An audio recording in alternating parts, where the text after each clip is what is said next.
last, even though they've been tough. Just let them know my people been had enough. Tell them we gon' rise up. We gon' rise up. Tell them we gon' rise up. We gon' rise up. I know these times won't last, even though they've been tough. Just let them know my people been had enough. Tell them we gon' rise up. We gon' rise up. We gon' rise up. We gon' rise up. Please, Lord, forgive them. We try to hold back and chillin' like they ain't know it was written. Break every chain. Wanna free my people from mental prisons. With eyes on the sparrow, I know we'll narrow divisions. Hope is the boat to keep us afloat just as you envision. Faith to erase the pain from all of our people slain. That's what will change. Actions to back up your spoken name. When they throw dirt on us, we use it to play the game. When it rains, we go greater together, no matter the weather. Trust these dark days, gonna get better. Know that love will be the light to guide all our endeavors. And even if the tide should rise, we'll ride it forever. Why? We are mighty, we'll fight for our lives, cause we're dying to live. Future is ours, the timing is now. Black and we proud, we singing it loud. We gave it a roll, there's so much more to give. We break it down on the wall. I know this time won't last, even though they've been tough. Just let them know my people been had enough. Tell them we gon' rise up. We gon' rise up. We gon' rise up. We gon' rise up. I know these times won't last, even though they've been tough. Just let them know my people been had enough. Tell them we gon' rise up. We gon' rise up. We gon' rise up. We gon' rise up. Never backing down for the cause. Try to put our life on pause, cause we move in the image of God. No matter they hate the smoking, our spirits remain unbroken. The divine man says you can't count us out. We are the answer. From the youth to the elders, ain't what you can tell us. Style and brilliance of mind, heart as bright as sunshine. Hey, alive, so no we won't be denied. So vibration is high and the frequency so angelic, like rise up, people come on.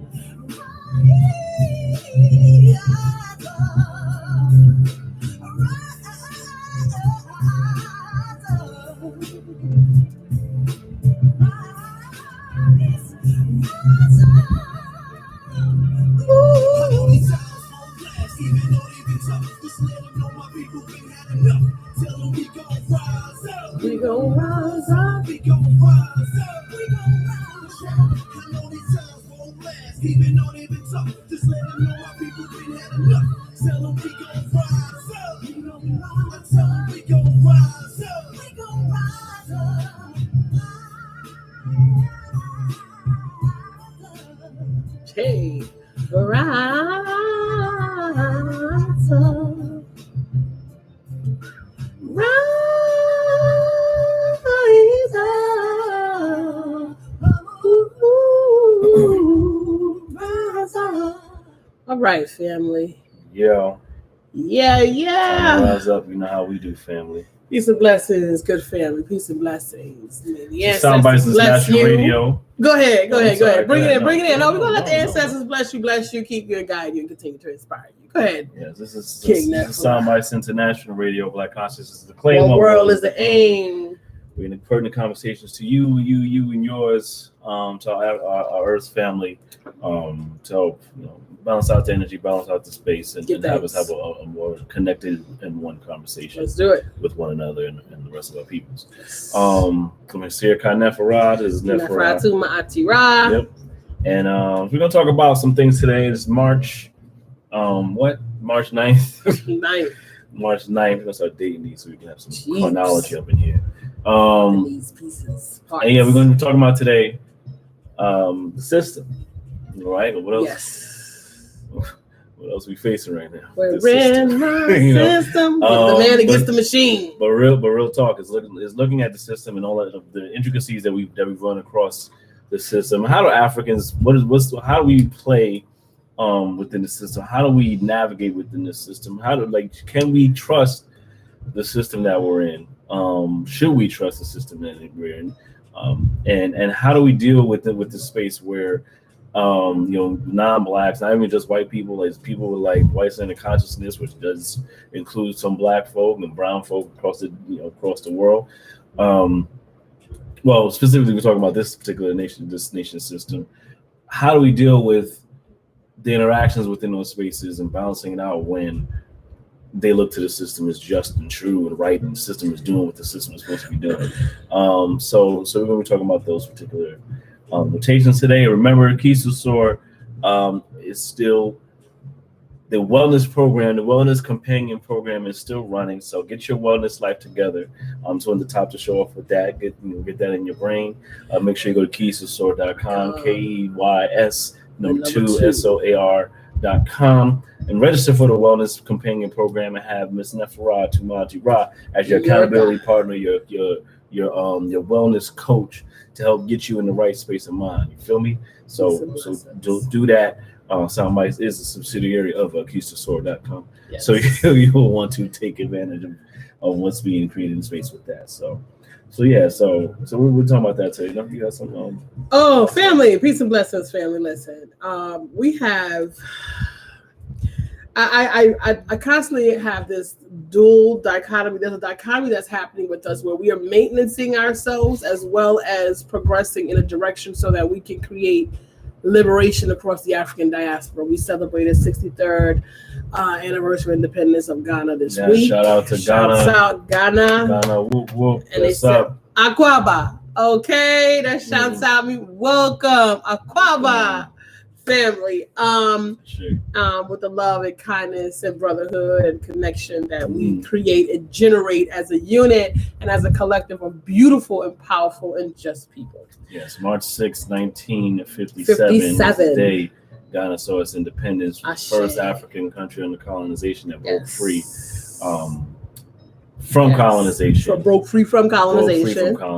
Yes. So shouts out to Ghana. Shouts out to the African especially after Aquatic 2019 with the year of return, powerful opportunity. And then it continues on in 2020. We're gonna keep it going. We're gonna keep returning. So that's what it's about. So shout out to Ghana. Shouts out to Ghana. Learn some things about independence up in this piece. He and these treats. Now, why is that important to Africans across the diaspora? Because a Pan-African conversation, because I know we like the footnote, and it's very important that we layer these things as much as we can, because I talked to one of my mentors just late. Hear me. The Matrix is a 24-hour, 7-day-a-week, 365 operation. When you sleeping, when you drinking, when you partying and dancing, and you celebrating birthday parties and graduations, and you burying the dead, and you having your mental meltdowns and trying to figure out where you fit in this landscape of life, right? The Matrix is at work. Matrix is working. When you in labor giving birth, when you standing in front of that cop trying to defend your humanity, the Matrix is at work.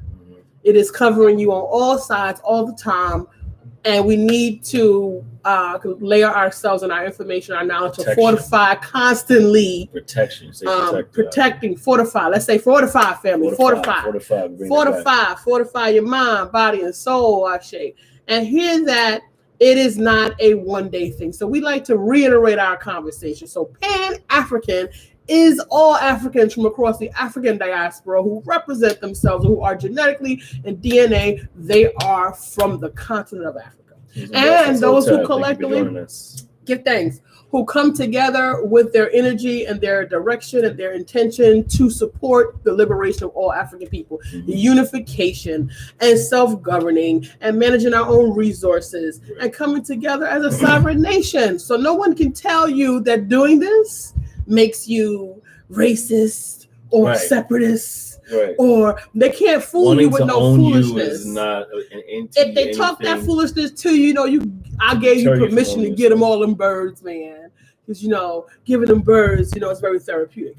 It's extremely cathartic. So if they talk that foolishness to you, you can shoot them a few birds, shoot them a hawk, a couple pigeons. Tell them what Neferah really thinks about an eagle or two. Shoot them all them birds. And tell them to go have all of those seats, because you're not trying to hear that foolishness. When you are armed with intelligence, when you know thyself, Nayam Akbar, know thyself. When you know yourself, no one can fool you with the foolishness. So yes, African, we are layering ourselves. So we are in this matrix and we're constantly being bombarded by these signals. And we want to be clear about what's happening in our diaspora, because we say Kofa, we go back and we get it. We go back to a time, we go back to a people, we go back across space and time, and we connect with the vibration of our greatest good. And those times when we had our spiritual consciousness and we had the energy to be able to unify and make decisions in a way that is insightful and it stands for the greatest good of the African. In this time, we have so many different circumstances and we are under such I guess that we're like kind of. I tell you, we're in a pressure cooker. I don't want to make it a gloom and doom conversation, but honey, we in the pressure cooker, boo. We in the 9th hour. Okay, we in the 11th hour. We are. We haven't gotten started in a race that's been running for 400 years. Okay, family. So we're fumbling at the finish line, at the start line. So we got work to do, family. So we want to, and there's nothing worse than bad habits. Habits are the hardest to break, and this is the foundation of the matrix. This is how they keep us trapped. Yeah. Because bad habits are hard to break.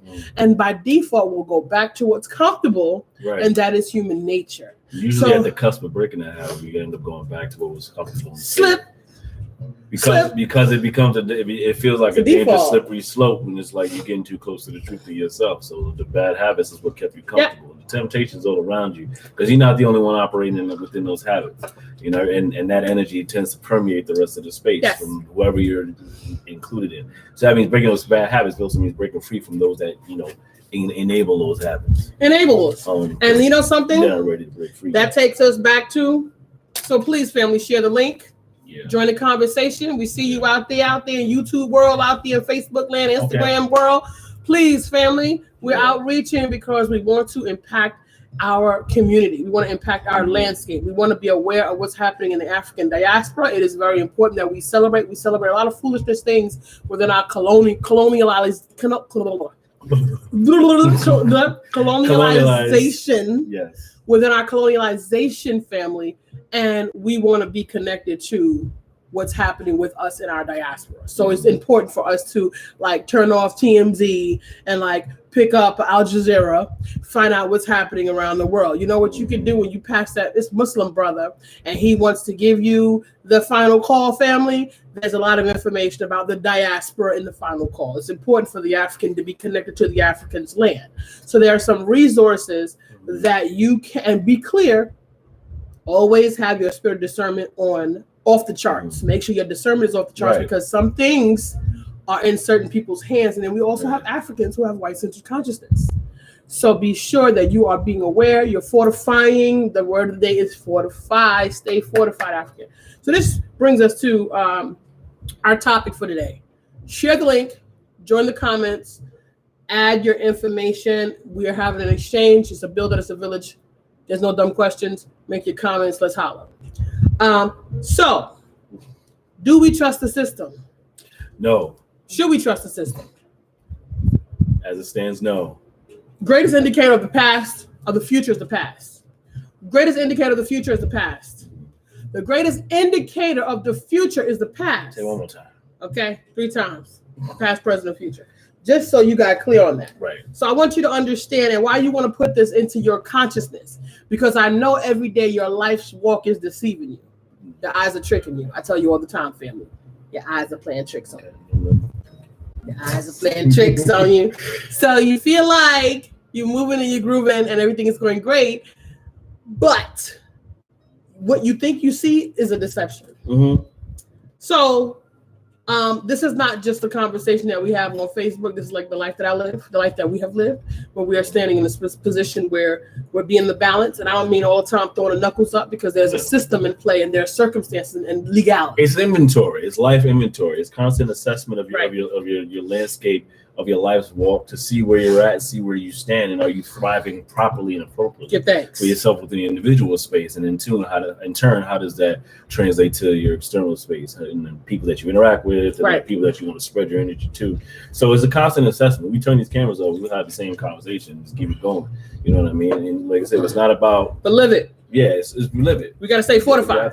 You have to stay fortified. Fortified is understanding what's the reality of your space and not being aloof to the circumstances. You're in circumstances. Fortified. Get out. Get information. Get education. Get good information. Right. Exercise the application of the new protocols that's going to change the way you function in your life. Right. The information you share in your community. You will, at one point, when you elevate in your consciousness, you will then you won't have a taste for certain things. Mm-hmm. A taste. You won't have a drive to engage in certain things. Right. You will fortify your consciousness to the creation of the space that is in essence the greatest good for the African. Mm-hmm. The greatest good for your children, the greatest good for the community. African philosophy of Ubuntu. Mm-hmm. Ubuntu. I am because we are.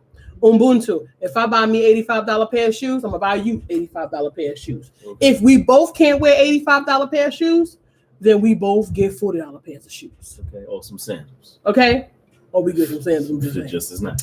So this is what it means to sawubona. Right. Shared a term some time ago. Sawubona means I see you, and the response for that is ngikona, means I am here. I see you, I am here. That is trust, African. That is how you trust. I trust that when I peer out into the universe that I am seen and that there is someone who sees me, and there's an opportunity for me to lean in if I need to lean in. It's a very dynamic conversation. It's not a greeting. Right. It's used as a greeting, but the sentiment of it is an action, and it is a way of being. So when you say African, I see you, and I see my African family, and I Ubuntu with my African family. I met a lady this weekend, and she said to me, "Oh my goodness, you're so humble. You're just sitting there with all of this. Oh my God." And you're just sitting there like, because guess what? It doesn't matter. I'm a utility. But I've been this person. I've been the Ubuntu. And I consistently reiterate how we mistreat, we use, we take from each other, we lack of integrity. I do this because I need for us to change our behavior. I'm not going to stop being who I be. Right. I also don't support bad behavior. Right. So when you misbehave, I can't be too much bothered. But I do believe in grace and chances and rebuilding and assessing the fact that there are some deficits in our community. However, all of these pieces are around us and we must stay fortified. African, do we trust the system? Sabona, Ubuntu, Bikona, what are we doing? Are we trusting the system? We should not be trusting the system. We should always be looking at what can we do within a system that is in the support of the African's greatest good. I'm a realist and I'm authentic and very transparent. So I'm going to share something that I've been experiencing as of late with you guys. This is a letter that I wrote to a lady today. I said, "Thank you for your email. I'm actually looking to speak with you briefly. There was more than a month between our last interaction, and I was under the impression that the case was still being reviewed as per this authority figure. I'm not going to call him, let's call him John." I received an email from John informing me that the case was not meritocratic. I wasn't aware that my witnesses were the deciding factor to decide this case. If so, I question why was I not informed of the particular merit and the weight it carried, being that the information I submitted was well over anything necessary to review the breakdown in this case by the employer. John told me that the question before the fact-finding hearing call was whether or not the employer made adequate accommodations or if those accommodations were suitable. Being that they made no accommodations, that statement implied that the statement that the employer submitted was assessed to defend themselves, when my doctor's note dating for July 5th was adequate enough to approve whatever meager accommodation made, but obviously insufficient. However, John failed to bring that factor to the table during the fact-finding call to the degree by which he blocked me from offering a rebuttal to several inconsistencies that the employer stated. He allowed the employer to sustain a position that they kept a non-essential employee on the roll for several months after a forced resignation, yet I was not informed of any such factor, creating a fence for the employer. This John created a fence for this employer in this hearing that was supposed to be unbiased. So here's my request of John and of, let's just say this person I'm speaking to, her name is Susan, just for the sake of argument. I said, this is peculiar to me, and I would like a statement of assessment that was made by your office supporting this claim that my case was undetermined. Prove it. 2, I would also like to escalate my concerns with all due respect. At this moment, I have no confidence that my case was given its due process and that my concerns were not reviewed. Additionally, my witnesses state that they both have jobs, received calls, and returned those calls and were awaiting a follow-up from your office. Thank you. I look forward to speaking with you. So, anybody who knows me know I will write. I'll go ahead and write something down right quick. But I've actually been going through this situation for over a year with this particular circumstance. Now, this is a government office that I'm connecting with and having this conversation with, and they're supposed to be unbiased in this case. Now, let's say I spoke with this person and John, who is an Italian. Susan is also Italian. The company's lawyer's firm is also an Italian lawyer's firm. The person who is standing as the VP for this organization is also Italian. Why does that matter? Because when you stand up there and you expect black folks to help other black folks, and we know that's not really going to happen, but other people, when they stand in places, people know that they're going to support them. Period. It's not even a conversation to be had. They're on code. It's like you see family, and you don't have to like in the it. room. You ready? Like, period. Yes, my cousin, we good. We out here. Straight. We in these streets. I'll be out by 3. So he's on the phone to me as we're in this fact-finding hearing conference call, and he blows this employee. He blows the employer's lawyer. The employer's lawyer is a utility. It's not even supposed to be about this lawyer, but he gave this lawyer about 3 minutes of, as if this was some sort of platform. Well, the lawyer firm, and the firm is this, and the firm is that, and they're so amazing, and they're the top employee dispute. And this is the claimant. Me. That's how that came down. So that lets me know that this man is clearly setting up his career trajectory.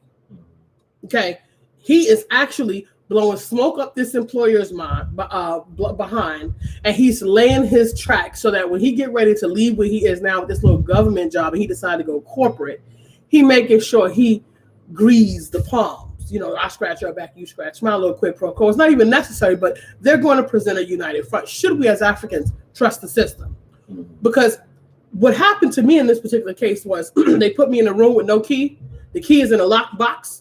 The key is on the other side of the door. In a locked box. And then they turned around, locked the door, and said, get out. This is what happens to Africans all the time. And this is not the victim conversation. It just is a faculty of the system, because if you don't understand white supremacy, how it works and what it is, everything else you think you know will only confuse you. Now, John and J&Q Public, Susan John, this Italian lawyer, and this Italian vice president, they all are pretty much clueless to some degree. Except for John said to me during this fact-finding conversation that, well, you know, the American legal system, et cetera, et cetera. Will you get off telling me this American legal system? Clearly, we're not in a place where this is a unbiased situation, because you clearly believe that you have more access to this space than me, that you're going to tell me that, well, in America, this is how the legal system works. Really? Where did that come from? Now, you could have said, this is how the legal system works. Like, but the fact that you added that in America, as if you believe that I'm not from here, as if you believe I'm somehow daft. Now, as I said, this man ran me through the rigmarole, up and down the escalator. I'm watching him just sitting there. I'm literally watching him. Like I asked you, African, before, have you ever seen someone think? I'm watching this man think. Now, all of this is happening, and I don't know what can be done about it. Maybe nothing can be done about it. But I want him to know I can see him. Right. I want Susan to know I can see her. This employer came out here with, I swear, they went and ran through the basement and just threw everything in a bag and came to this hearing. And that's exactly what was presented on the phone. They just threw a bunch of junk in a box and showed up and was like, oh, we got this, we got this, we got this. None of it made any sense. None of it made any sense. And the VP who actually is on this case at this moment standing for this employer actually wasn't a part of this company when some of these incidents were occurring. But so he says, while recorded, well, you know, it's fair enough. She wasn't there when all of this occurred, so she probably won't have really good eye. He's given defense to this woman in this call. Now, it's me and it's 4 other people on this call. I'm standing by myself. But see, you know, I'm a force. You know, I roll my ancestors. Man, come on, Malcolm X, let's do this. See, I roll, I shake, I roll with my ancestors. So I'm good like that. But most of us are not. And most of us get railroaded in rooms like this all the time. I'm not going to let this ride out. So if he don't have nobody to give me, then I will be having another conversation with someone who's going to give me some conversation, because the fact that this is an organization that is supposed to ensure that discrimination does not happen, you would have the audacity to tell me that, well, this is, prep me before the caller says, this is what we're going for. We're looking for this information right here. Get into the call. That information was never addressed. And then at the end of the call, I went back and forth with him for about 8 minutes trying to say, well, hold on a second. You said at the beginning of the call that I would have an opportunity to rebut if I needed to offer some more conversation. He consistently rubbed it out. In a very ended up, I made him, forced him to be in that position on this call, because I want the recording to demonstrate that he curtailed me. And he said in the beginning of the call, so someone on his oversight is going to ask him, so exactly why didn't you let the claimant present her position? Since this actually, the burden of proof is actually on her.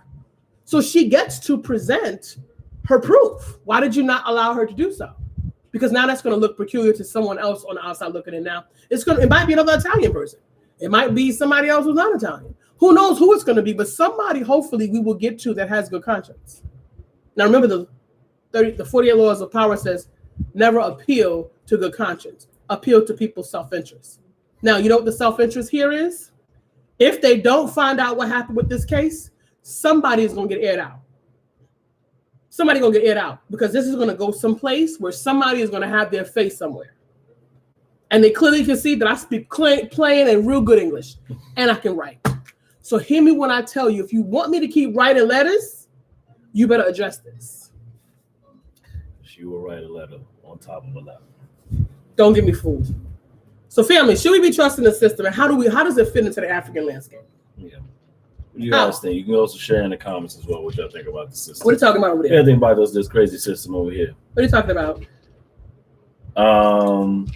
Let's see, we have offering from Eric who offered some literature for us to check out. We appreciate that offering. Brooke says, I guess in response to the whole American legal system thing, you're not talking about that you're or that you're dumb. I'm assuming meaning like, you know, you're not from America or thinking that you're dumb, you don't understand. Yeah, that's white-centered consciousness. That's how it shows up in the world. Yeah, exactly. Remember, all white is not created equal. Remember, there's three types of white. There's white skin privilege. There is white access to white skin privilege, but not necessarily white. And then there is white-centered consciousness on other types of people that are not, who don't have access to white skin privilege, who would like to have access to white skin privilege, and that includes other brown people. So there are different types. When I say white is not one conversation, one landscape. It's not. It's several different types of categories that fit into that space. And your mind just needs to be a Rubik's Cube, African. I just tell you, because we are in a situation. I know most of us just want to walk through here, and then you know what? The Matrix appeals to that desire for us to, we're just having a wonderful life, and everything's beautiful, and I just don't want to be stressing out. All of that stuff gives me nerves. I don't want to have anxiety. Until that woman in the red dress shows up and gives you all the nerves. With a gun in your face. Remember the Matrix movie? One way or the other. He said, are you listening to me, Neo? Or are you looking at the woman in the red dress? Look again. And when he turns, there's a gun in his face. Agent. So you going to be on point, or you going to be pointed at the barrel of a gun?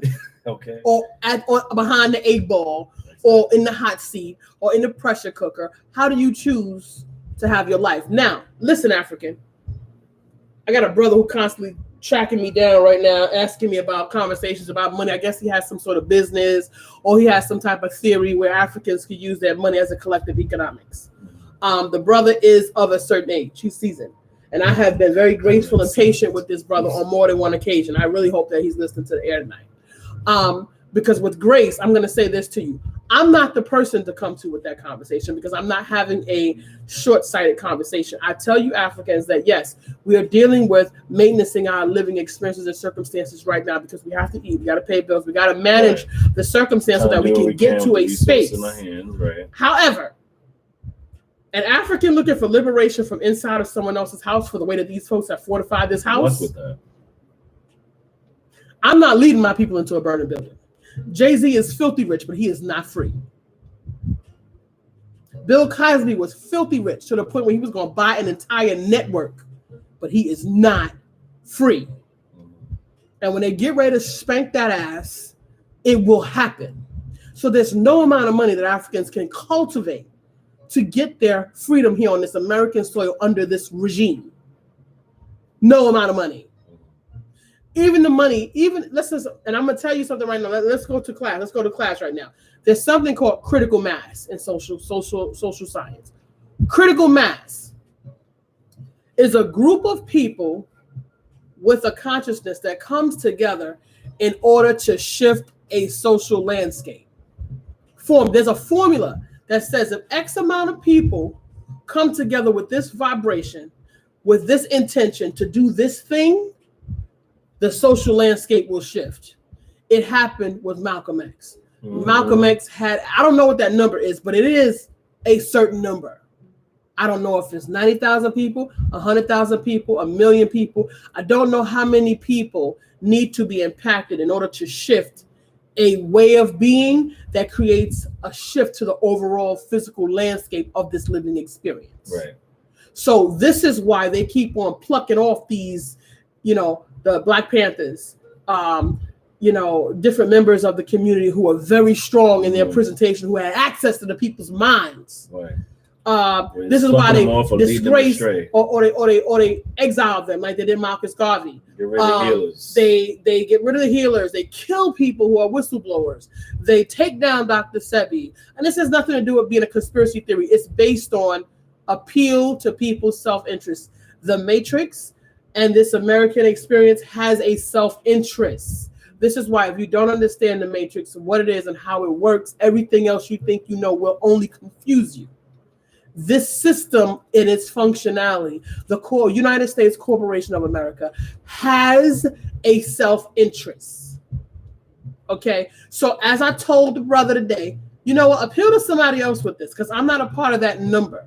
And I'm not going to, and if there was that critical mass of Africans that suddenly got on this conversation of collective economics all at once, you know what we know? Because the past is the greatest indicator of the future. These folks would change the monetary system overnight. While you sleep, they would have a conference somewhere in Europe, or maybe Africa, or maybe somewhere in the Philippines. They would have a conference someplace, and they would change the monetary system overnight, and your money wouldn't be worth nothing. You know why? They burned down Tulsa, Oklahoma. I'm not saying this is gloom and doom. I'm saying be smart and strategize to win. I'm saying don't play a losing game. African, you're powerful, you're intelligent, you're resourceful. You have all that you need to elevate yourself and your community. But I'm saying you got to play.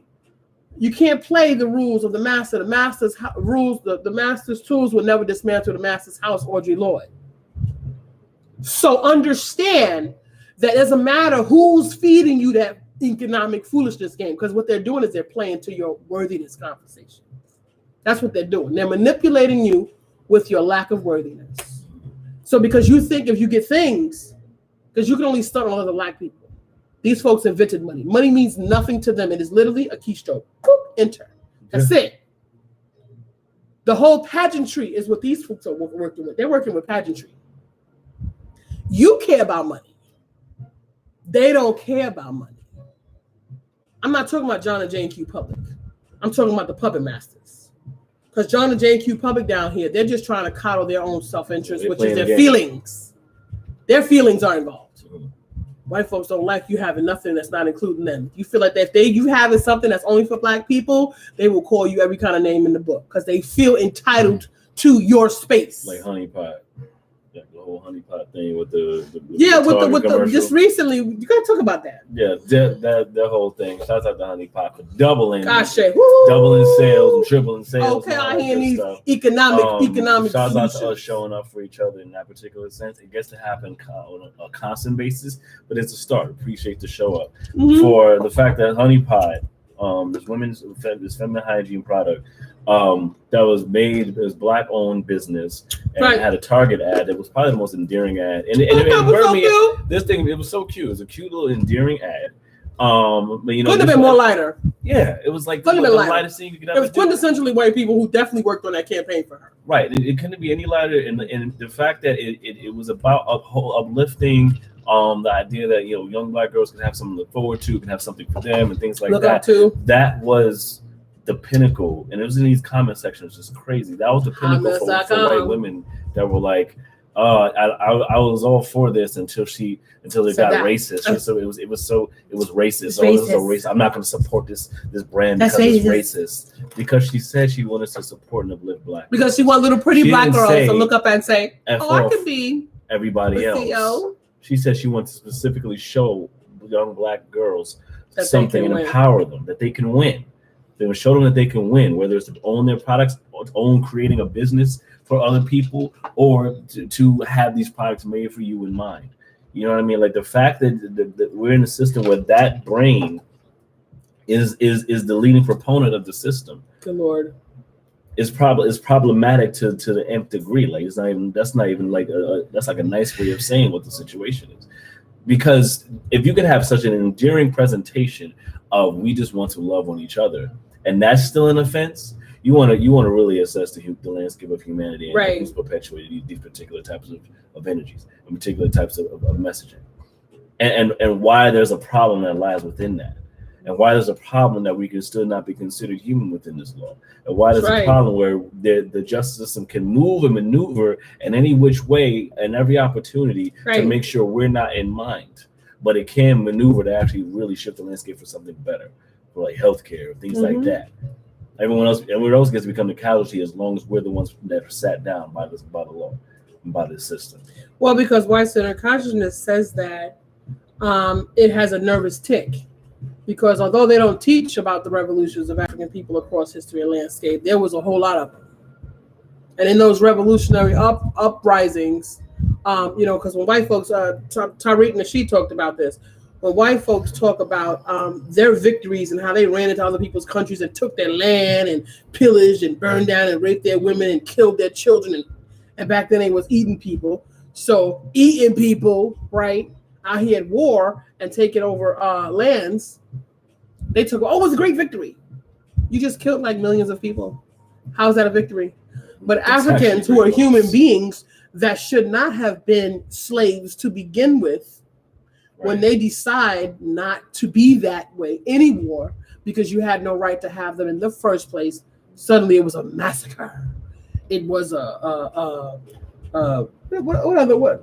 massacre, oh my God, gang violence and savagery, and they use this language. They don't make it valiant that the oppressed took on the system and beat them and fought back and got their, i.e. Haiti, 1804. Yeah, they got their freedom and they got them European bad guys off their backs. They don't talk about it like that. No. They made the Haitian people actually look like they were done something wrong. Right.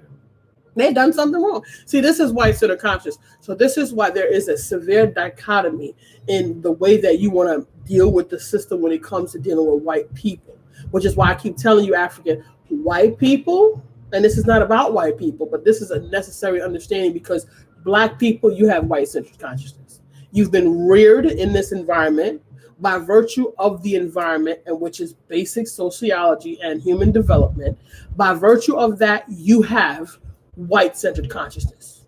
And if you're not addressing it, it is guiding your functions. Where you think, plan, live, your aspirations, the way you build life, everything about the way you are functioning is from the white-centered consciousness prism. Okay, so when you're interacting with this system, if you decide to ignite your African brain and get into your African soul, because I am a stand for the ascending of the African soul and the opening of the African spirit, if you decide to go that general direction, there's going to be some kickback by brown people because other brown people have white brain. White people, because they, John and Jane Q. Public, have white brain. They're not capable of leading you to your African greatest good. It is not possible. I know Tim Wise, you might meet Jane Elliott, a few white people who are on track for understanding their own psychosis. I didn't say they was on track to helping you. They're on track for addressing their own circumstances. And that's wonderful.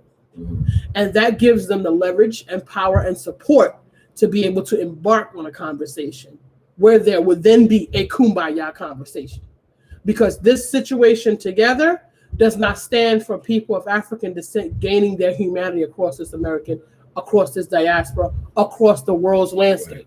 Because not only do white people treat Africans like this, Asian people treat Africans like this. Arabs treat Africans like this. Across the world, people are dehumanizing African people for some reason. This is not good. And it's going to take more than $2 to change that. More than $2 of economic empowerment in anywhere, in any facet. I asked you the other day on Soundbytes, are we really winning at this economic conversation? The wealth gap is this big. Africans is 1 in 50. Households of European white folks, 1 in 7 are millionaires. And millionaire meaning what? Because millionaire doesn't mean you have $1 million liquid. Right. Millionaire means you have assets up to $1 million, which means assets means what? Is that a put rock you to sleep conversation? Because if your bank owns more of your house than you do, that's not an asset. But they can say, you can put it on paper and say you're a millionaire. You got a property. You got some property. You have some assets. This, but ain't nothing. You're worth. You're not liquid. I know a lot of people like this, and they still eating cheese and bread, bringing snack to lunch, crackers and cheese, fish and spaghetti. Yes, and they got $1 million properties. Right. But you know what they're doing? They're buying time, because in a minute they're going to try to leverage those assets. Yes, well, which puts you deeper into the situation and keeps you spinning in the matrix. It does not have you focusing on your African-centered consciousness stuff. Right. It takes you from it. What it does, it helps you validate yourself within the matrix's constructs. That's what it does. And gives you some self-worth, because remember I told you, look, you're being played. You told me to get it, I got it. Based on your worthiness. See, if you knew you were worthy before all of those things would not. It wouldn't matter. It wouldn't matter. Monks take vows of poverty so that they can get into what actually does matter, which is as an organism being as the same as a human being is the same as a blade of grass. The same. When it comes to the universe, there is no different. A blade of grass has an anatomy. It needs certain things in order to be healthy and to be functional and to continue to grow and be healthy. So do you. So all the stuff that we mix our spaces with, and all of the labels that we got to plaster on our bodies with people and corporations that never had your best interests at heart, it's all because they're playing you on your mattering, on your worthiness. It's not about liking nice things. Somebody say, oh, it's your preference. Oh, really? Well, if there was no such thing, what was your preference then? Because Africans was down there in the hot sun, and they nice clothes or lack of clothes, having community baths. They was just chilling. Making a life of it. And Europeans rolled up and said this was primitive and primitive and that it was primitive and savage. Yeah, that's what they said. They said because these folks wasn't walking around with Venetian pants and collars on and wigs. Oh, you mean the ones that the Moors helped them figure out? Yeah. And I'm here to tell you guys, you need to find out about Europeans. Y'all want to be so much like Europeans. Y'all want to find out Europeans. Bathing wasn't even a thing for European people. No, Moors taught them that. I want you to understand our people, Africans that were bathing was not a thing for European people. There's actually an account I would like to give you this reference right now. Louis VIII may have taken a handful of baths his entire life. Talk about the spread of disease. Some of the major diseases and plagues have happened in Europe. I'm talking about millions of people getting killed at once, dying at once, because of poor hygiene and poor social behaviors. African people have been living together. It is our history of living in communities, because that's what we do. We sawubona. We see each other. We lean into each other. Our strength is in our unity. And they have fragmented that to its nth degree. Horribly. We have to rebuild trust, family. So when you say sawubona, be somebody can see. Be somebody that somebody can lean on. Don't just say that. You don't have the right. You don't have the authority to use that language because you're not in the spirit and vibration and intention behind it. If you want to say it, be somebody can lean on. If you want to say Ubuntu, meaning humanity, then be human. Be humane. Be somebody that someone can look at and say, I got your back. Whatever you need. I can reach out and grab a hand. When you say it, be it. So when you start being it, so I told Africans, it's going to come a time, are you telling me I can dodge bullets? African, I'm telling you, when you get ready, you won't have to dodge bullets. I'm trying to call you forward in a very, very different kind of way. You can get all the money, you can get all the credentials, they can hang a whole lot of stuff on you, and then they can bury you and they can put a little picture of you somewhere in somebody's hall. Nice. Congratulations. You haven't supported your community at all. In fact, you set them back because you gave these folks, you bought time for these people to continue to strategize against your people. And you kept your people in the dark and they are vulnerable. You didn't add a brick to the landscape of elevating African humanity. You were an obstruction. I'm calling you forward because you can. Because I know the stock you made of. I know who you are. I see you. Sawubona. And namaste. The divine in me honors and respects the divine in you. I need you to see you. And I need you to wake up every day and be present in a way that creates an energy, force with you when you walk. That's what I need. I don't need you to talk black. I need you to act African every day. I need you to be African every day and everywhere you go. And I need you to break these people out of these bad habits of mistreating African people. Because I don't play the radio. You will not disrespect me. You will not take a tone with me. Who are you talking to? There are no children here, and I wouldn't even speak to a child that way. It is unacceptable. And that's what I got for John and Jane Q Public. Now, when I come start writing letters, that's what I got for the system. But let's not go there. We got to fortify, family. Whatever they say is fortify. Fortify.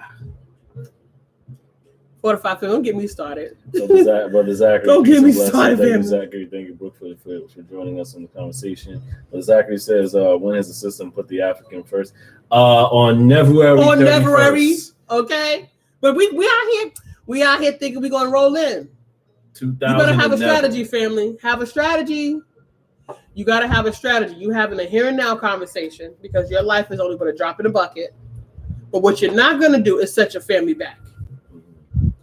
Contributing to the liberation of the African is your rent and lease for being on this planet. That is your duty and responsibility. Ilyasa Shabazz, Malcolm X's daughter, said it is every African's duty to improve themselves.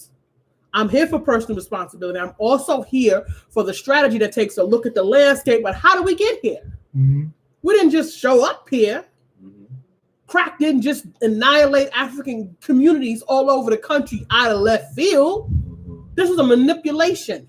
Slavery, we don't need to celebrate slavery. Oh, we can celebrate in our own little corners, in our own little private spaces, and we can have an honor in our ma'afa. But I want you to understand you in a war-torn zone.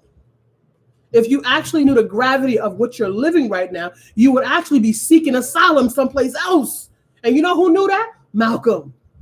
Malcolm wasn't running around here telling African people to go out there and get them some good jobs. That's not what he was doing. He knew that we needed backup. So he went to stretch his hand outside of the soil to get some backup. We need a strong arm. We need somebody to stand in front of us. We're going to go roll and get our big brother. We need to go get somebody who got some force. Because up underneath this landscape with this oppressor, it's going to be very difficult for you to get this oppressor's knee off your neck. I'm telling you, Jewish people left where they were being abused and went somewhere else and built up their community and healed and worked together. Mm-hmm. I don't care. You ain't got to like it. It's a model that worked. It's a model that's working, and they are protecting their interests. It is what is supposed to not, that's not what Ubuntu is. Ubuntu is supposed to be about humanity. If I got shoes, you got shoes. If I eat, you eat. But unfortunately, separating and stagnation and the scarcity conversation is not having other communities create a leverage as a universal landscape. So while everybody else is not doing it, you need to stop doing it and focus your energy and put it where it needs to go. It's all good. Folks that come on, they want to get on board, let them get on board. That's fine. But guess what? Today, I got to spend my time here and with this space because this space is in need. I got folks out here bleeding, face hanging on the ground, just torn up. I don't have time to send my energy nowhere else. I've been doing it for too long. Got Steve Harvey up here talking about this ain't a black game. This ain't a white game. It's a money game. I ain't got time for integrity while my family is hungry and my people ain't got nothing to eat and they dependent on me. This is what he's telling his folks. You know why he's saying that? Because he can't Ubuntu. Because there's somebody out there that's eating that's not making sure him and his family eat. So he got to sell out. Is that his fault? Maybe. He had a choice. I believe in accountability. It was a choice. But it's a conversation to have. It is something to look at. I tell white girls, I tell black girls, the dark-skinned sisters all the time, they marrying these white guys. What can I tell them? Can I tell them not to marry white guys? Because Ubuntu will have them be in a village. And the council will make sure that woman had a husband. If her father didn't make sure she had a husband. But the father's not in the house because he's in jail. Because he got hit with Rockefeller drug laws back in the 80s and 90s. Because they created some social manipulation in those communities of color, those communities all over the country. I'm just saying, like these things are like rolling them. You know, that you put the dominoes and they just start. This is a domino effect, honey. It's a domino effect. This didn't happen overnight. Can I tell those sisters not to marry white guys? It's not my duty to do that. It's not my duty, especially when we haven't set no insulator up for our people. We haven't set up an insulator for our people, though. Mm-hmm. I can have my opinion about that, but should this sister be lonely for the rest of her life? Should this brother be lonely for the rest of his life? Because us brown folks in our color complex, we're not checking for dark-skinned sisters and brothers. I used to see them in school. You ugly, you black, you nasty, you blacky, you African booty scratcher, you blacky. All this stuff, you darky, you all this type of stuff. We still have these conversations, and we call it funny in the name of dark skin, light skin chronicles, and like all these challenges. It's not cute. Stuff it's not that cute. Keep perpetuates the colorism that continues to divide us as a people. It's not okay. We heavily immerse ourselves in our own self division and our own civil war. And we ought to understand that we're not in a war of a physical sense. I mean, in some cases, yeah, but it's mostly mental, it's mostly biological, it's mostly emotional, it's mostly spiritual. It's not physical war out here that we're dealing with within ourselves. It's internal. It's internal, and in turn, it affects those around us that share the same energy and skin and experience. That we're left to diminish one another. That we're still in it. We're seeing some things now. That's great. We're talking about it, and so to speak, that's great. But we got to dig much deeper than we already have, because there's still our biases. There's still this idea of shrouding the self-hate and saying, "Oh, call it petty, or call it this, or call it that." Like, no, it's what it is. Call it what it is. It's you're still harboring the white supremacy that's indoctrinated your mind. Brooke is asking about those chasing the bag, trying to help the people. Who helping the people? Oh, okay. These folks chasing the bag, but they ain't really helping the people. They're not really helping the people. Just because you put up a community center in a hood ain't helping people. What I do at Keys of Sword is I make fishers of men. Mm-hmm. See, when I came to my spiritual awakening, I did it through the Bible. I didn't have nothing else. That's all I had. That was all that was in my space. I did it through Christianity, Pentecost, and I did it through the Israelite Black Jews. And I reached a place in my spiritual development where I began to implement the actions that the word was calling forward. And my spirit interpreted, even though it was written by, it was translated by King James, who was a gay king, and he called the scientists and had them, translate this Bible. They took things out of it and they restructured things. They lost some meaning in some of the language because they didn't speak, because it wasn't initially translated and different things. Got it. Check, got all that. Right? So this is why I don't take Christianity from my African people, because if you worship in spirit and in truth, and you invoke your African DNA code that connects you to the universe, to the triple darkness, to the ether, it will code that word for you. It will code it for you. It will bring in, the Shabbat stone. You'll get it from the emerald tablets. It will come into your spiritual consciousness, and your ancestors will begin to speak and unravel.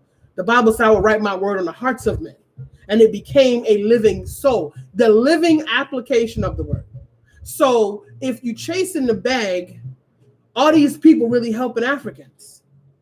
Are you coding yourself in a way where you've reached a transmission where you can code and you can actually help this family?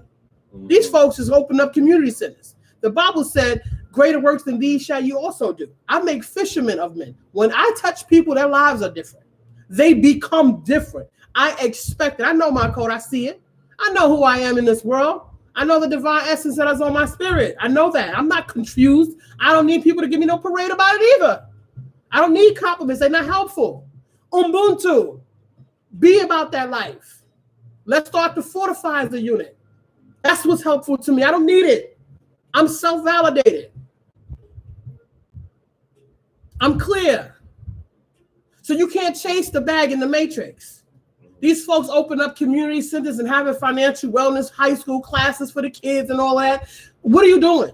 Because you also are not going to be able to have a Black conversation, an African conversation in public schools, because they have this inclusion and diversity, equity conversation that has now erased your ability to have a singular conversation about your African well-being. They did that on purpose. That was intentional. And then they convoluted it and mixed some more cherries in there and made that thing a nice sweet salad. I'm just saying. So what are you going to do? So are you really chasing the bag to help your people? Steve Harvey said the best thing you could do for poor people is not be one of them. I could use some coin. I could use some more coin to do some more things. Absolutely. But how long are you going to get coin in the matrix and be able to actually help your people? Right. It ain't going to happen because white brain and all of the checks and balances, because the higher you go, the whiter you go. So the bigger your money is, the more money, more problems.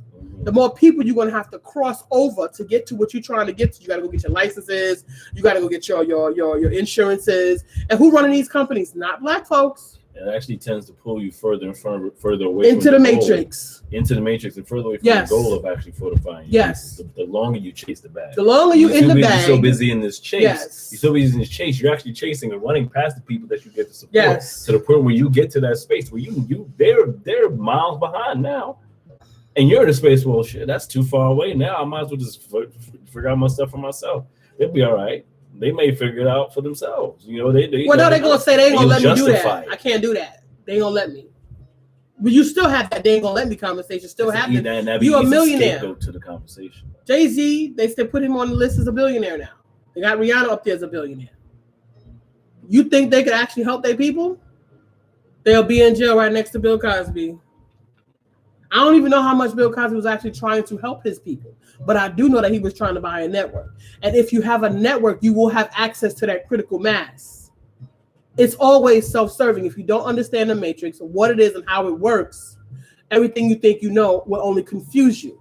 If he had access to a network, he would have access to a critical mass, the formula that you don't know, that I don't know, but I do know that it exists. Because that is how they change the way people interact with the LGBTQ community. They use the formula. They have impacted on many levels and constant repetition on that critical mass piece right there. And they have created a whole landscape of how now this community is being received by United States, and now they're putting it all over the world now. Just that quick. And if they wanted to do that for Africans, they could have done it. But they don't want to say that we were savage beasts and that we were doing some heinous things to African people, because that would be a very bad force for John and Jane Q. Public. Because the matrix, the puppet masters, is very important that John and Jane Q. Public on the ground white people continue to work the system, even unbeknownst to themselves. If that starts to challenge their consciousness, the system would break down. Because they are the people who have access to those spaces. They're the bankers. They're the insurance holders. Mm-hmm. They're they hold the bondsmen. They hold the ships. They hold the travel. They hold the governmental seats. They're in those spaces. If they drop the ball on it and turn their back on it, it's a wrap. Mm-hmm. I think that speaks to, see what Brooke is sharing some sentiments here, expounding on it. I think, and I get what you're talking about chasing the bag. You're saying that. Think that sometimes in our distrust of the matrix, we miss the mark on how to take advantage of it. Chasing a bag is confused with only wanting money for personal gain. That's not where I'm coming from. Speaking on not them chasing the bag, but like us, for example, those that understand what the advancement of our people looks like. I would to chase the bag. Yeah, we would. Yeah, we would. We would, but to what degree? Because like we said, once you get the kind of bag that you need to impact the critical mass, only thing you need to do is impact the critical mass. It's not about the bag. Mm-hmm. Malcolm X did not have the bag, and he impacted that critical mass. Right. This is why they killed him. He did not have the bag. You don't need the bag to impact that critical mass.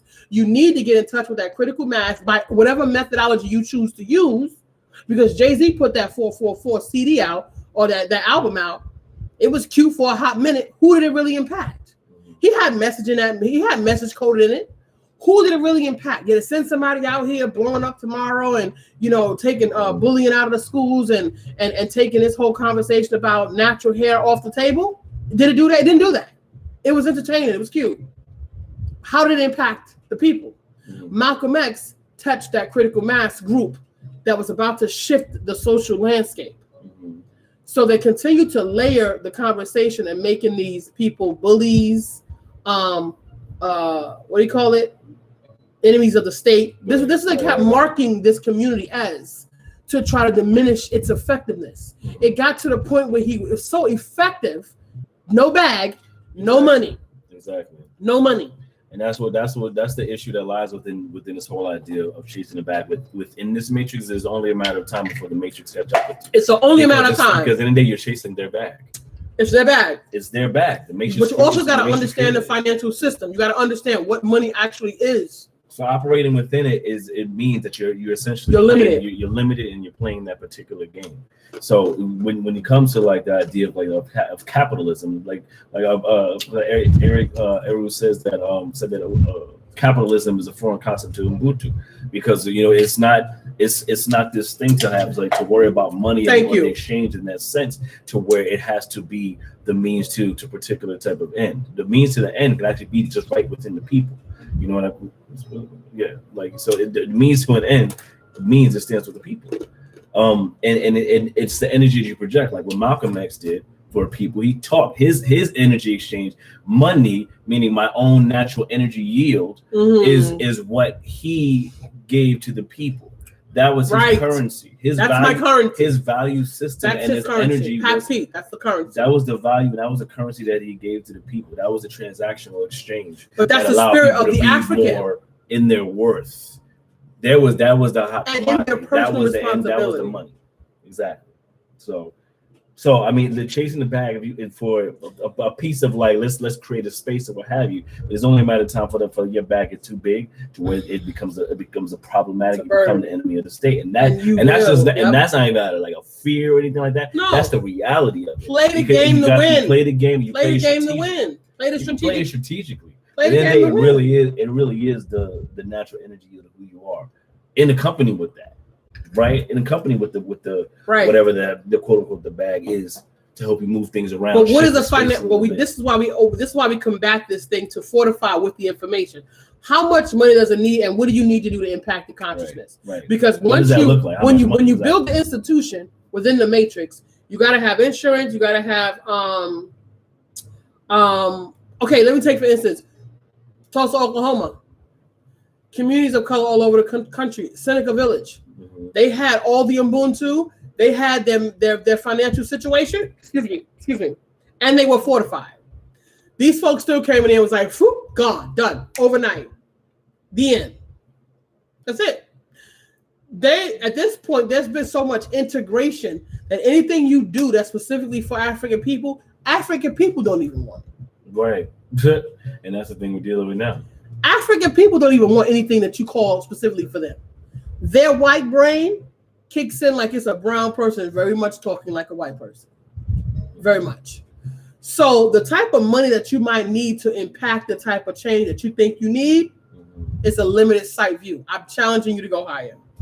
Because I'm telling you, Malcolm X had no money, and he was the ultimate prince of the people. His energy was so pure. His intention, and he had the full landscape.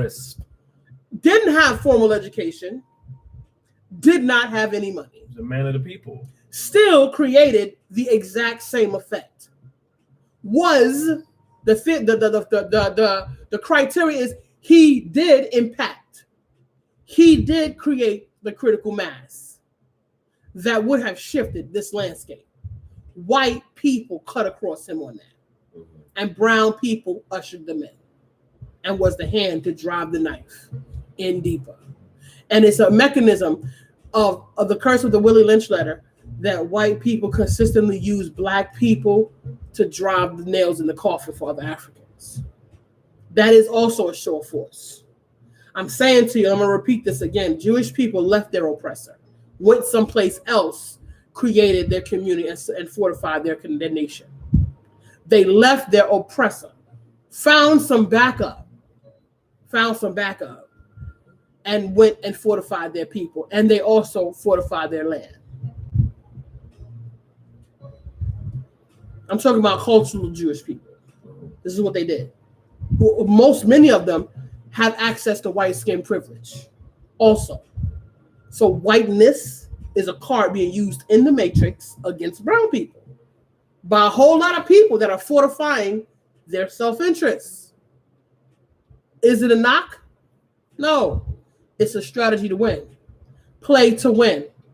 Expand your mind. Go even deeper into your self-consciousness and go even higher and touch the touch is the rim of his garment. Touch the trim of his garment. Get to your ancestors to the point where you can just get a little piece of them in a way that it will change you on a cellular level, to the point where you understand that you don't need nothing the Matrix has for you, because it is all a social construct. Goods and services has always been moving within our community. There was not always money. There was not always currency. There was always exchanges happening. That is a limited purview, and it is because we have all been cultivated within white center consciousness. It is going to take some consistent reiteration. Scraping it off, get rid of it. Put on some more. Scrape it a little bit more off, get some more. It's going to consistently, you got to do this every day. I've been on this more than 25 years. I'm on autopilot. The moment I see something, the moment I hear something, it immediately translates in African. Instantly. Matter of fact, I don't even have to. I used to try when I was learning to speak Spanish, guys, or learning to speak French. I would have to hear it in English first, hear it in French, translate it in English, translate it in my brain in French, find a translation, then say it. It would take me too long, but I could understand it. So the moment I hear something, as soon as it comes in, it translates in African. There's no lag anymore. So, and that's not to diminish what you're saying, but you always got to be careful, that subtle snake that whispers, because if it was something ugly and nasty, you would not let it near you. It's always going to be something subtle, something small to tweak you just a little bit enough just to get a little access. And once it gets a little access, then it can move. So once you become white as snow in terms of the Bible is concerned, and it's a philosophy, and I'm using this philosophy, and I'm using this way of presenting this information in a way of it being a theory. And it's a very, because everybody's not well-versed in African theory and methodology, etc. We can say Ubuntu. There are people who have access to Ubuntu and the concepts of Ubuntu that are not African people. And it was understood that this new theory of Ubuntu that we would spread across the planet would be the way that humanity then comes together as a sponge. But the African frequency and vibration is the piece that's missing, that is not really being translated into the world space, because people who don't have African center don't really have access to African vibration. They have to siphon it from someone who does. And if you're not aware of your own African center, other people are siphoning off of you. You're not even aware of it. We can build this conversation out, family, because we always do, and we can keep it going. Listen, please share the link. Please continue the conversation. Please. For sure. Today's word for today is fortify. We got any comments standing out there? Yes. So see you guys having some conversation out there. See y'all talking about this whole situation with capitalism. See Brother Kareem challenging the ideas presented around, are you looking to destroy the systems and institutions of capitalism by utilizing the same systems to acquire wealth to do it? And Brother Kareem citing, how Malcolm, just like you said, Malcolm made an impact without having to do so. Absolutely. And I see you, Sister Brooke, you understand. Saying, please understand, I'm not all about money. We got you. You understand it. No, it's not. You're not defending yourself. Yeah, you don't have to defend yourself. I want you to say you're not defending yourself, but we are having a collective conversation, and there is a bigger conversation out here. All you need is the formula. The formula is, how do you maximize reach for that critical mass? Right. How do you get enough African people on the same frequency? We don't need a leader anymore. We have been sacrificing our leaders. Malcolm died because he was up there doing what he was doing. Mm-hmm. We don't need leaders. We need people who have the essence of what we're doing and saying, who are on the same frequency, who are doing it, and the methodology is the same, and continue to duplicate it so we can continue to duplicate the residual effects of it. Mm-hmm. We don't need people going off script. Don't go off script. Right. This thing is so immature and small. We need to stay fortified, stay on script. Right. And Brooke continues, says, it concerns me when we want to bring rocks to a gunfight. If that makes sense, it does. And I think also further, Brooke speaks on Jewish people, the greatest bag chaser to push their personal agendas and rebuild their communities on the soil. Absolutely. We talk about all the time. We want to speak to that. They also have impacted the monetary system in a major way. Mm-hmm. They also are very much responsible for how the monetary system actually shows up in the world today. As America being it was a part of a schematic. It was like a business plan. They came up with this business plan, and these are the factors that we're going to need to put into our space. And we did this SWOT analysis, and we need to leverage X, Y, Z the third, which is why we've gone and we've taken other people's economies, we've knocked other people out. We created these cool kids clubs that only certain people can get in, other people can't, because this is a place where you're going to use this resource. Well, you got to read the book Confessions of an Economic Hitman by John Perkins. You got to understand the matrix on a bigger landscape. Like if you looked at Monopoly, look at the Monopoly game, but put that on a global landscape. And money is not even a conversation because these folks don't use money. African people have access to the greatest resources on the planet. If Africa locked its borders and all African people went to Africa, I wouldn't even say, from my perspective, I wouldn't even leave African to cross the diaspora, because that would put you at risk. And I wouldn't want any African to be at risk. I would want all Africans to be on the continent. And let me tell you something. What we do know about white folks, white centered consciousness and the puppet masters, is they would try to bomb the land, or they would probably try to poison the water, or they try to kill our cattle. They'll try to use drones and try to do. This is what we're dealing with, family. And the money is not going to take care of that, because Africans don't actually have any access to. This is how they got Gaddafi. He didn't have the type of army that he needed to actually fight and box with America. And America would need to Africa would need to leverage a relationship with someone else that does. That's actually on par. And Malcolm X was trying to create that. And that's really why they came for him. Because these people who did what they did, see you Africans doing the same type of moves, we know what kind of power moves that is. We know when you start having international relationships, what's next. We know that. When you're talking about bringing crimes against humanity and bringing this country onto the UN floor, and doing them exactly the way the Jewish did the Germans. Here it is. That's the whole other landscape. Because let me tell you something. America is in the exact same condition the Germans was to African people as the Germans was to the Jewish people. Let's make no mistake about it. But see, you can't see that because this is where you at with it. It's too close to you. You got to step away from that, so that you can really see this. The full because of everything. The millions and millions and hundreds of millions of African people who have lost their lives on this soil, including the Africans that were already here, that were annihilated, so that America can put their foot and Europe can put their foot on this soil. Like, this conversation is much bigger than $2. Because money, if you need a coin, take your paycheck, get your plane ticket, and go to Africa. Don't come back. Mm-hmm. I'm just saying. If that's what you was going to do, if that was how that was going to go down, but you're trying to use the monetary system, and then you got to climb up this ladder and go down here and check with these folks for a license. Go over here, go to this hearing, and get this number for your business. And then you got to go over here, have these investigators come give you a certificate of this and that, the third and fourth and fifth. And then you got to have these folks come in here and look in your books. And if you're trying to get some government funding, it's a wrap for anything centered on African people. Like, this is what you're dealing with when you talk about chasing the bag. It's a much, much, much bigger conversation than one person like Jay-Z thinking he gonna go out here and build up some coin, and then he gonna come back to Marcy Projects and buy Marcy Projects. Because if he was gonna help the people, that's what he should have did. He should have set a landscape. But what he thought he was gonna do was, I'm gonna make it so that artists can get a little coin off they've been promoting Botticelli and what's Versace and all of these folks all these years not getting no coin, and they've been upping these folks' sales. That was kind of helpful. That would be a situation, I feel like, what you're trying to say. Like, you put yourself in a situation to create a segue, but what did he do? The gap is still wide. It's still 1 in 7 and 1 in 51. It's still 1 in 7 white families with $1 million wealth and 1 in 50 with $1 million wealth in African communities. As long as it stands within this capitalist society, there's no way we're not close. You run up against the wall. Not when they control the system. Not when they control the schematic. All of it. And that includes the whole idea of, like, using, like we said, you can't use the master's tools. This master knows everything in the house. And he knows it. And that's kind of and that's the problem within it. You can only move but so much within the matrix, within whatever this financial system will have you gain as much coin as you think you can in order to maneuver. Look at Akon. He came in, he bust out in the music scene. He's one person. He's not a critical mass though. Right. He's over there. He's working on the city, and then, like, back in my mind, and I hate that. Back in my mind, they might come for him at some point. It makes you fear that something will happen to him. That they might come for him. This process that is successful. Right now, it's like, oh, he's building a city. He's not going to be successful. That was just black man building a city. He doesn't know anything, especially since he was brought up within this system. He'll be all right. He'll be all right. I guarantee you this is a legitimate conversation. Absolutely, because we're always fortifying. That system is always fortifying.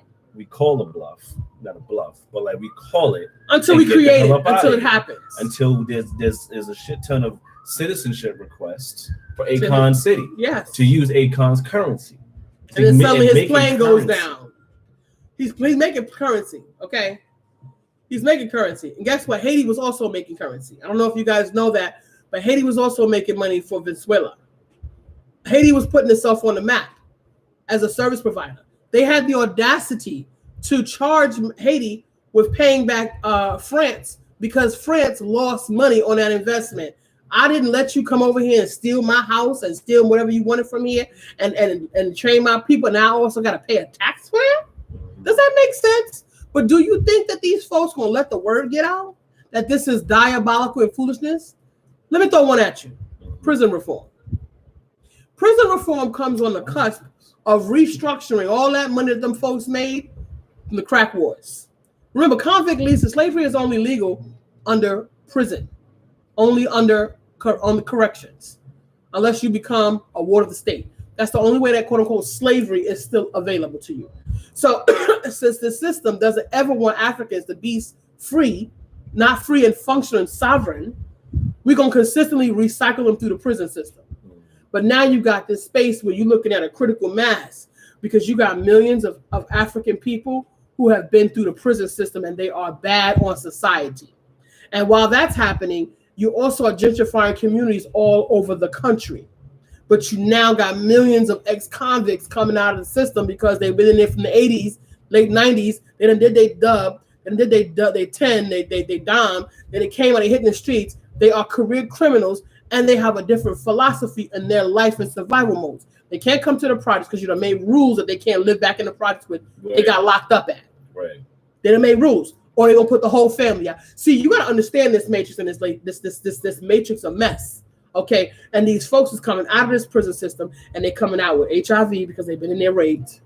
All kind of stuff is happening that's actually these moving parts. So now they want to create prison reform.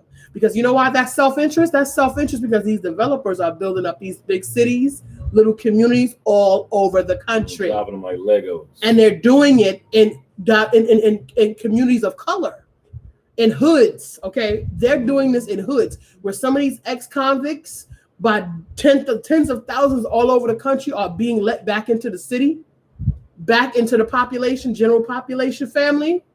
So they gotta find something to do with them. So now we're going to create prison reform. And people getting leg ups and things is moving in that space, but they're moving in that space because it is self-serving.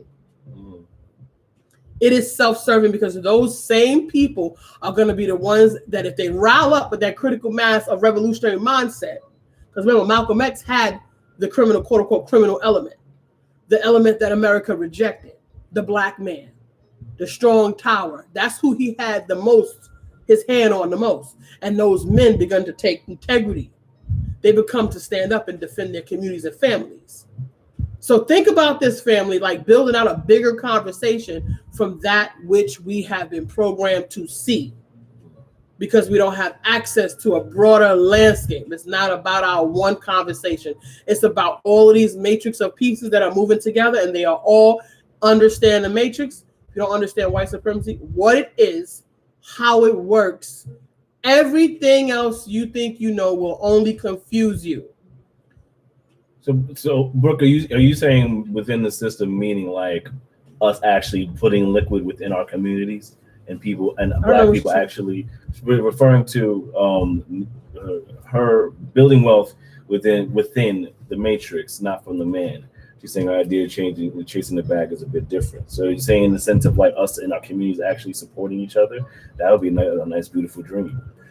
You know, like, I mean, supporting each other because we're idea, supporting each other to what end? Harkening back to, so you made a comment earlier around the whole honeypot thing, right? Around how our people rallied around the product in droves because it met racial tension as a means of fighting back to that versus actually supporting it for the sake of supporting it as a black product. Yeah, that tends to be a frustration that we deal with. That we can step into support in droves when it looks like we're being attacked or what have you. I mean, that's a great step to say we're fighting back per se, but really what it's about is making a consistent practice to support and have the liquid flowing through our communities and flowing through our own hands versus going to everybody else.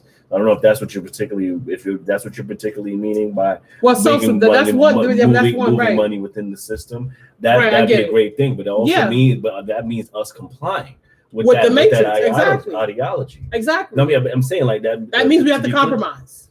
But I'm saying it means that we actually have to like pay attention to it. We don't do that as a community. We're not doing that in the droves that we need to support each other, have it be this thing. Whereas the Jewish community has made it a successful thing, right? To support and be like, I'm standing for my people, period, to support. We have not done that in essence, right? And so that poses a big challenge to us creating that wealth within the matrix per se, using the money, then flipping it and flowing it through. Right, but then to do what though? Once you do that, then what are you doing with the money? You're getting a better seat in the master's house. Right. You're putting your children in better schools where they're going to be miseducated. Mm-hmm. You're moving into communities where you have quote unquote safe communities. What are you doing with the money? How is the money material within the African community? What is it doing? Right. What is it supporting? What are you doing? Buying more clothes? Buying more houses? Eating more food? What exactly is it doing? I'm talking about Ubuntu. I'm talking about a community. I'm not talking about one family or 3 families or 5 families. The metrics is 1 in 7 homes. I don't know if 1 in 7 homes have $1 million wealth. 1 in 50 homes have $1 million wealth in African families. Yeah. Once you have this wealth, what do you then do with it? It makes you more susceptible to being a part of the matrix, because once you buy that house, you're on a 30-year mortgage. Once you buy that house, you're on a 30-year mortgage, 15, 20, 30-year mortgage. You have kids going to school. You're taking out equity from the house. You're refinancing. It puts you in a spin cycle in the matrix. It spins you deeper into the matrix, because that even moving money around in our own community only helps to that end. Only one person got their come up. Right. Maybe a few people in their community got their come up because of association with that person. Jay-Z took a few people with him, but the Marcy Projects, I was in Marcy Projects about 2 years ago. It's still looking a hot mess. It's still there. Some of them families are still there. There's still murals on the wall from the drug wars and the fight and the turf wars in the game. Like, how does that really help on the bigger landscape? I get what you're saying, because I still go to work and collect my check. Right. I still go to work and collect my check. It's not. I'm like, saying that I'm not. We out here off the grid and whatnot. Right. But that's not what I'm saying, family. That's not what I'm saying. We're not saying that either. Like, at the end of the day, we're in it, right? We're still in it. But it's how do we successfully maneuver within it to move outward and expand into our own spaces of people. Right. But it has to be a collective effort. Right. It has to. You need that critical mass. Two folk and people that watch the live feed won't participate. That are like, yeah, and they like, that's a cute idea. And it's like, you know. But they also have villages. They had Ben Amin back in the 60s, who did an exodus. 200 families left of America. 200 family. That's not a critical mass. They have villages out there in Ghana, sometime in Accra, some villages out there in Uganda, of African people in America who left the United States and moved to the continent. No critical mass has occurred as of yet. Still a couple of us, went and did a few things, and that was cute. But the majority of us got white brain. And we actually only function within this matrix. We only see our reality within this American context. We don't understand that the Jewish people left their oppressor and went someplace else, got back up, fortified, and built their network from there. And they built their legacies and their space around the world, has their imprint. Set up little small villages all over the country, all over the world. You're not paying attention to that, because your oppressor is going to thwart every effort that you make in order to self-sustain, because it's in their self-interest. It's not in their self-interest to allow African people to get to that critical mass to be able to create a civil war. Because guess what? Once you understand how deep this matrix is on this African, you're gonna revolt. There's no other way. To be an African man in America is to be angry all the time. You're gonna be awakened, and you're gonna understand that this is a hot freaking mess. This thing is uneven. You over here miseducating my kids. You up in here got these fool teachers cutting my child's braid off. If I went to the school and some teacher had cut my daughter's hair, do you know they would have to lock me up? Because I'm gonna put my hands on you. This is within a system that actually they got me. That has to make laws to protect people's natural hair growing out of their head. How that make sense? How that make sense, family? Harking back to talking about should we trust this system? Should we trust this system? Let's get back in that spot. Right, brother Eric said something important. I hope I'm pronouncing it correctly. That each one teach one in the guise of like this whole thing of like good things. And here I hear what you're talking about, Rugged. It's like we're still looking at circumstances on the outside of like there's only so much we can do. And it's not even think that's a pessimist conversation. It's not a pessimist conversation. It's focused on the strategy to win. What's that next step? What's that ACON step before we to make sure we stay alive? Well, if we can do, we could do an ACON step. Right, exactly. Well, Brother Eric says, each one teach one. We all need to meditate and tap into the Most High Creator Almighty within each one of us. Take responsibility for what our talent is. Then use that toward the liberation of the African people on a global scale. Exactly. I'm sure that's that. But and that's within the landscape of what like a Malcolm does, or like by having it be right. Again, so like my response was like that's the currency. That's the currency that we're putting out there. That's the currency that Malcolm put towards his people. Is that you bring that value and that vibration to the point where people can easily make an exchange with you and withdraw and deposit. Withdraw and deposit. Reciprocity and deposit. Come on now. Talk about depositing. I'm looking for some deposits, folks. Who got some deposits out here for me? And that's how we build the wealth that's necessary for us. That's how we build the wealth. That's how we build the wealth. Because you know what? We actually got a lot. We got a lot of Africans that are actually out here, not being in their fullest potential, not adding to the greatest good of the African because they have been depleted.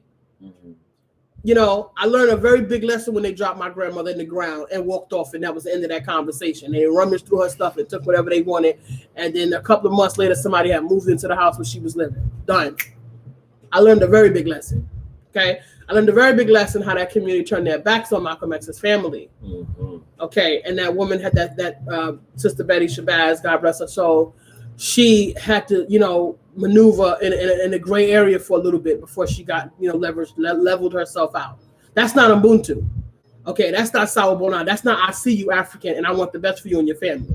This man stood in the front of the line and he was making the kind of power moves that were really going to help African people. Brother Kyle Jigga says that's what black people need, an awakening as it regards to white supremacy. I don't know that we all want an awakening. I think we're more concerned with integration. We're more concerned with making the most of what we got, making do, and getting letting white folks hang things on you and talking about, this is the first person to do this, the first person to do that. Africans have built civilizations and empires across time. Right now, somebody just posted the other day. I said, listen, if you're talking about we came this far with the March on Washington, you're clearly not looking back far enough. Because by virtue of our history, Africans are actually doing very bad. We are failing pitifully based on our ability and what we could be doing. But there is spaces that are thwarting your efforts. And at this moment, your mind is even thwarting your efforts. The way you think is even cutting off your possibility. Do you dream in African? Do you think in African? Do you speak in African? Family, we need that critical mass. The formula is you need that one group of people that is a number. It could be 1 million people. And you know something? Let me tell you a story real quick, Brooke, because she was talking about the money situation. If we were going to come in together as a unit, if we were going to have a community of, say, 55 people that were going to go and work within one of these MLMs, I was going to do a video for you guys to help you guys with this multi-level marketing conversation. I was going to synthesize that in African for you guys. If you guys walked in the door and you were going to do an MLM, you would need your tier already in place before you start working. Don't go in there buying these folks supplies, pimping you with the website maintenance. They're pimping you with the supply maintenance. You got to do this time investment. You got all of these meetings. You're connivingly deceiving people and trying to bring them to these meetings because I done been to at least 15. I done been to so many since I was 19. Okay, yeah. Going to these MLM meetings with these people giving you this ambiguity and then dragging you in this room and trying to get you to sign the dotted line, or having these little sidebar, little corner meetings at their houses with these presentations. Knock your socks off. It's up to you. Do your thing. But if you want to make money, you need to have your structure in place first.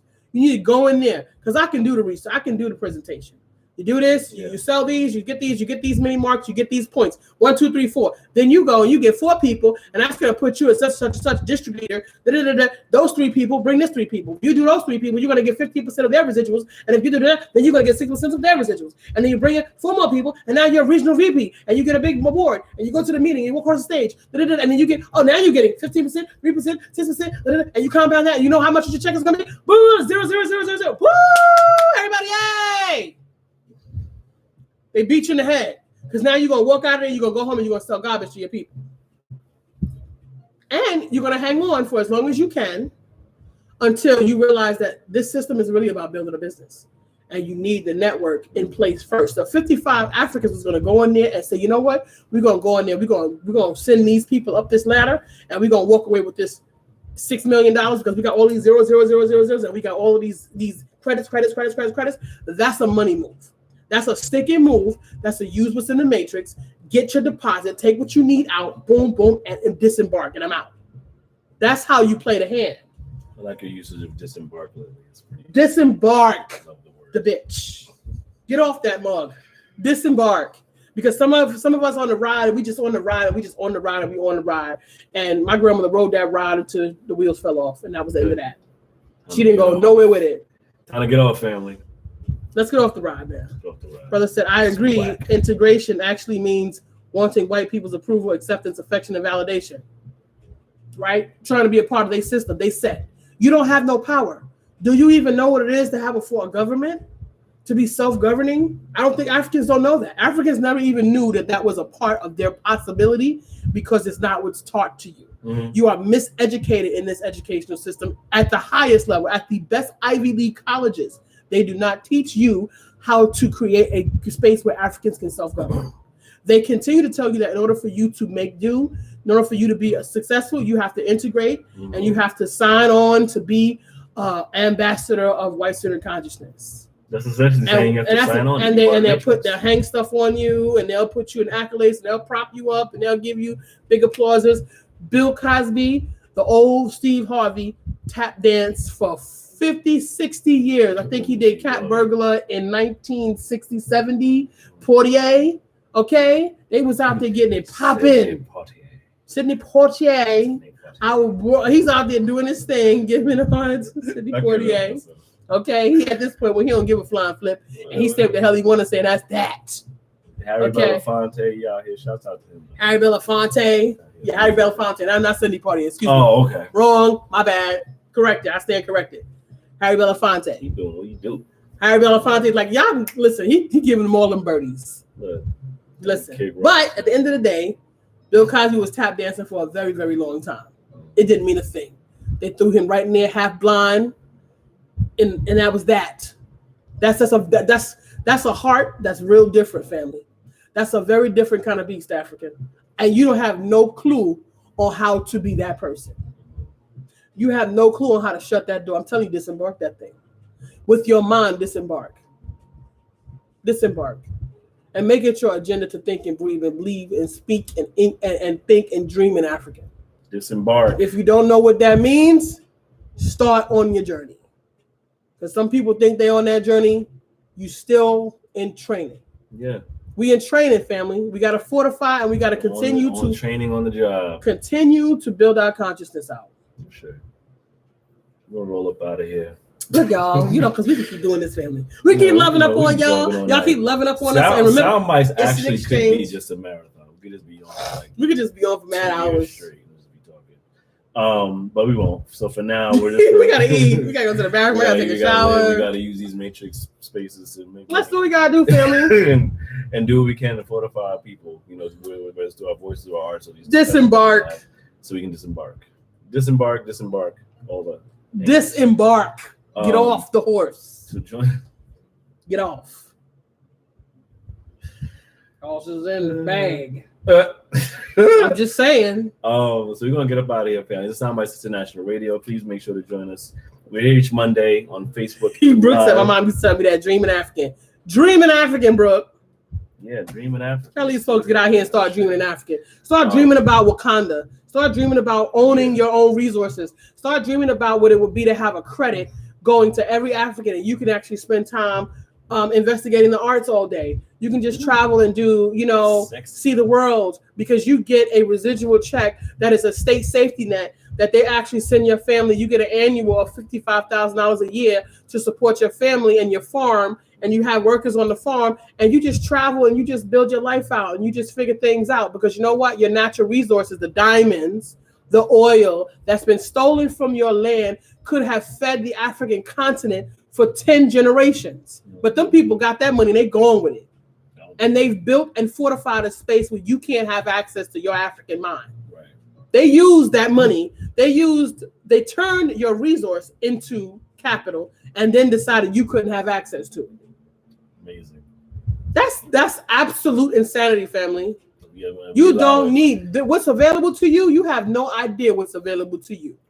This living right here is so subpar and archaic. It's not even funny, African. It's not even funny.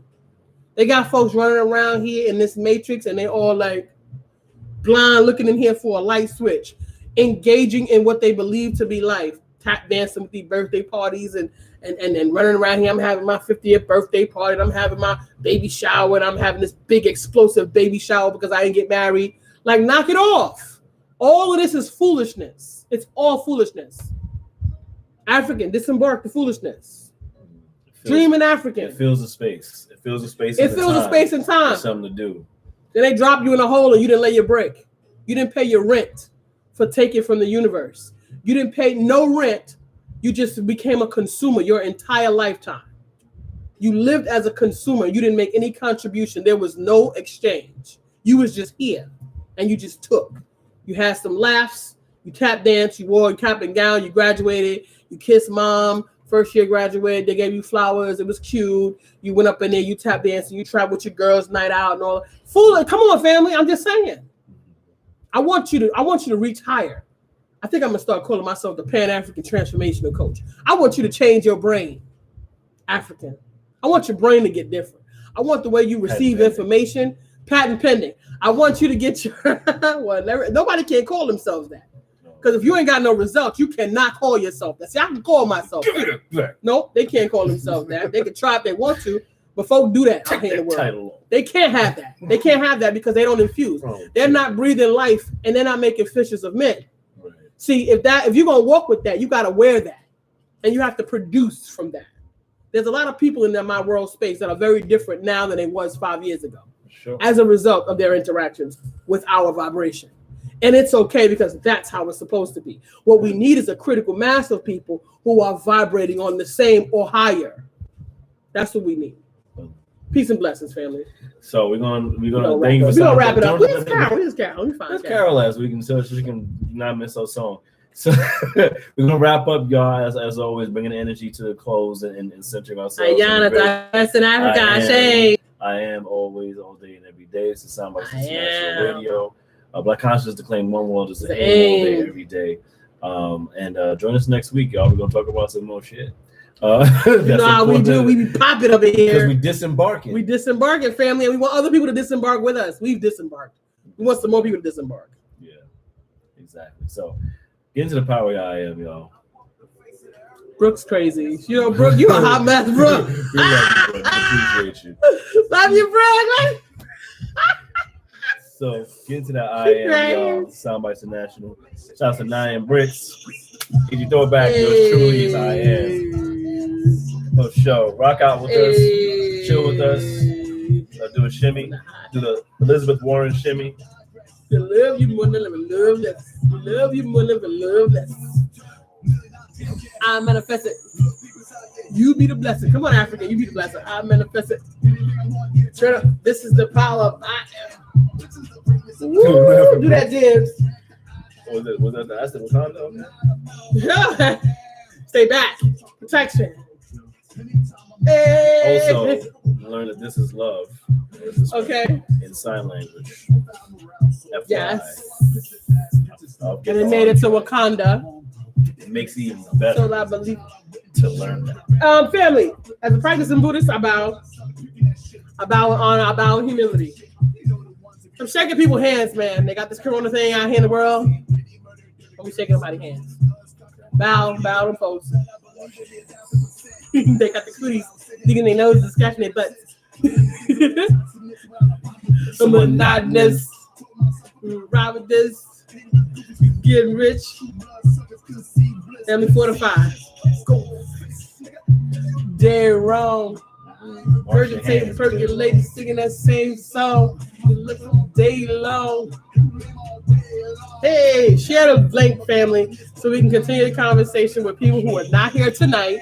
We could probably do a replay watch party. Feel me? Share the link.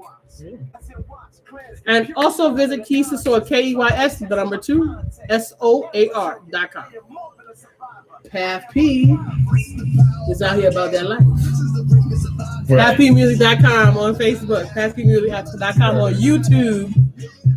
Hi-hat. Digress. Love me more, never love less.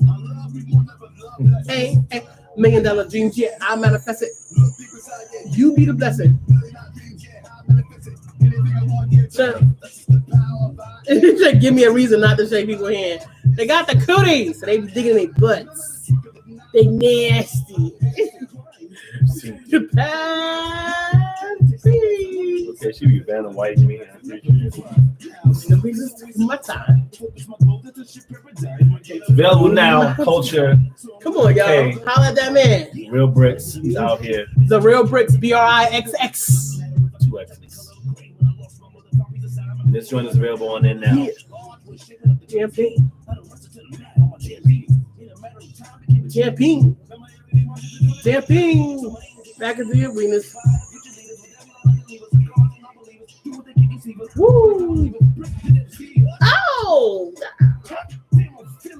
Whoa! I'm feeling good right here.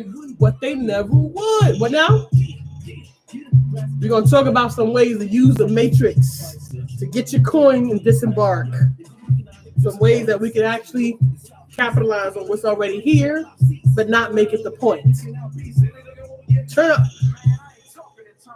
What you talking? What you talking about? Only things I proclaim, I do, I have, and I am. I do as my ancestors instruct. I have all I need to affect change, and I am a living magnification of God. This is the power of I am. This is the greatness of I am. I am. With the hi-hat. You digress. Love me more, never love less. Love me more, never love less. $1 million dreams, yeah, I manifest it. You be the blessing. I manifest it. So this is the power of I am. I am, family. I am, and so are you. Open it, be like, I am beautiful. I am powerful. You are powerful. I have all I need to affect you change. Are beautiful. Young black girls, you are beautiful. Young black beautiful. boys, you are I just beautiful. want you to know. Older black girls and black all boys, them grown women beautiful. out here grown and sexy. African people, you are beautiful. You are shine bold, on, family. Shine on out here in you the have streets. everything it takes. Don't be shrinking out here for nobody. Stand up in your powerfulness. Get big. Get big out here in these streets. One love. This is Soundbytes International Radio. Join us next week. Peace up. Keep Peace it and tight. blessings, family. You already know. Keep it tight. 4 to 5. All right. One love, y'all. One.